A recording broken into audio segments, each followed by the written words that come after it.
Hello friends, welcome back to Dipriya's kitchen. আজকে আবার তোমাদের সাথে একটা নতুন রেসিপি শেয়ার করছি। সেটা হলো মুসুর ডালের পুর ভরা চাল কুমড়ো পাতার বড়া। তো এটা গরম ভাতের সাথে খেতে অপূর্ব লাগে। তো দেখে নাও আমি কিভাবে এটা তৈরি করছি। তো প্রথমে আমি মুসুর ডালটাকে ভালো করে ধুয়ে কিছুক্ষণ জলের মধ্যে ভিজিয়ে রাখবো। এরপর কিছু রসুন, কালো জিরে ও লঙ্কা রেখেছি। এরপর আমি জলে সামান্য পরিমাণ লবণ দিয়ে চাল কুমড়ো পাতাগুলিকে কিছুক্ষণের জন্য ভিজিয়ে রাখবো। 15-20 মিনিট মুসুর ডালটাকে ভিজিয়ে রাখার পর আমি এটা মিক্সিং জারে পেস্ট করে নেব। দুটো লঙ্কাও দিয়ে দেব এর মধ্যে। পেস্টটা তৈরি হয়ে গেছে। এরপর আমি এটাকে বাটিতে নামিয়ে নেব।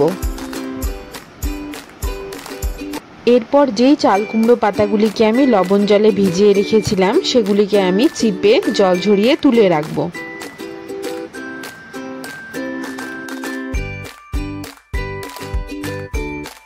এরপর কড়াইতে সামান্য তেল দিয়ে রসুন ও কালো জিরে ফোড়ন দিয়ে কিছুক্ষণ নাড়াচাড়া করার পর আমি ওই মুসুর ডাল পেস্টটা দিয়ে দিলাম। দিয়ে সব কিছুকে একসাথে ভালো করে নাড়িয়ে নেব। এর মধ্যে সামান্য লবণ ও হলুদের গুঁড়ো আমি দিয়ে দেব। পুরটা রেডি হয়ে যাওয়ার পরে আমি ব্যাটারটাও তৈরি করে নেব। সেই জন্য আমি বেসন ও 2 চামচ চালের গুঁড়ো দিয়ে দিলাম ও এর মধ্যে সামান্য হলুদের গুঁড়ো ও লবণের গুঁড়ো অ্যাড করে দিলাম।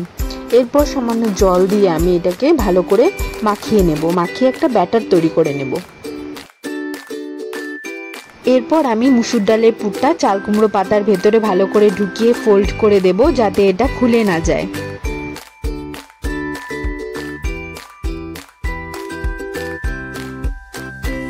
পাতার মধ্যে এভাবে ব্যাটার দিয়ে একে একে লাগিয়ে দিলে ভাজার সময় আর খুলে যাবে না।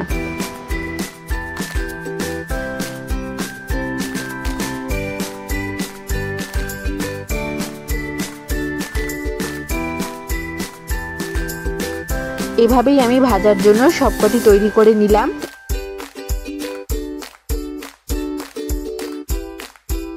এগুলো ভেজে নেওয়ার জন্য আমি কড়াইতে সাদা তেল দিয়ে দিলাম। এরপর যে ব্যাটারটা তৈরি করেছিলাম সেটাতে এপিট ওপিট ভালো করে মাখিয়ে নিয়ে বড়াগুলোকে আমি ছেড়ে দেব।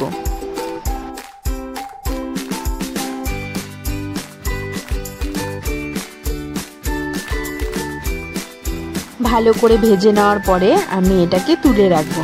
তো ভিডিওটি যদি আপনাদের ভালো লেগে থাকে তাহলে অবশ্যই সাবস্ক্রাইব করবেন এবং বাড়িতে অবশ্যই ট্রাই করে জানাবেন যে কেমন লাগলো। ধন্যবাদ।